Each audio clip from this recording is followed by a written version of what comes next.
jako akawuwo.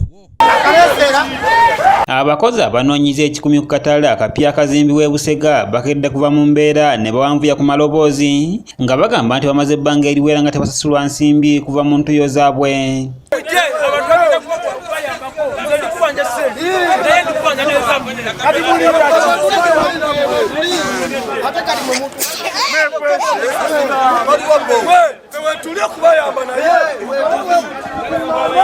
Bano bagamba nti buli lwabadde bagezaako okubanja akasente kaabwe nga bakama baabwe babanukuza kibooka awamu ne tiyaggaasi.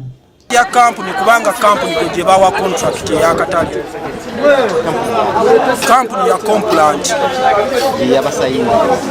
yasayininga mukama waffe yatuleeta nkola kiwulira abasirikale abatukubye nabo bakolera kampuni ezaffe ffenna ng'abakozi nga bwe twakola omulimu ogwo bafune abakozi abalala babeera nga baagala tuddemu okubakolera basasule omwezi ogw'omu maaso ogujja tumanye nti tukolera mwezi naye teri avaawo wababeera nti wabaleese tiyagaaso w'amasasi tusigalewo. Bano baweza obutaamuka kifo kino ng'ensonga zaabwe tezikoleddwako era betwogeddeko nabo batutegeezeza bwe bati. 23rd, when people are going back for Christmas, then they give everybody half payment that they are going to give money after 1 week.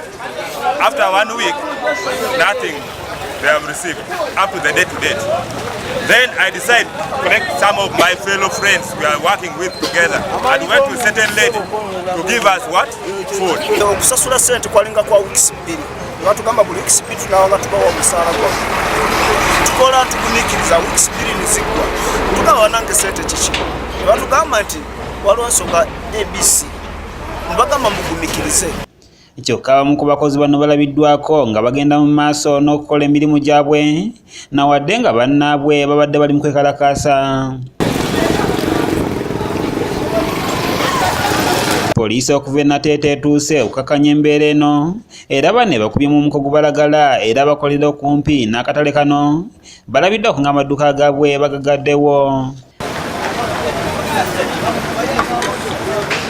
Abakozi abamu bakubiddwa bubi nnyo era balabiddwako nga baddusibwa mu malwaliro ag'enjawulo.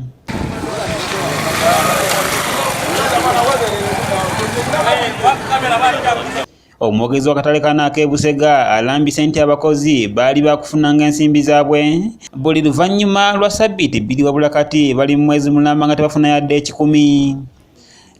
Tebafuna sente zaabwe bali supposed kubanga bafuna buli 2 weeks. Kati 2 weeks ziyiseemu nebanga tebafunye sente kati bwe bagezezaako okwogera ne subcontract oyo then bano abakuumi nebagala okudifendinga subcontractor aleme okwogera n'abantu. Tufubye okwogerako n'abakampuni ekulembera okuzimba akatale kano aba Complant Engineering and Trade Uganda Limited kyokka nga beebala makamera zaffe era baganya okwogerako naffe.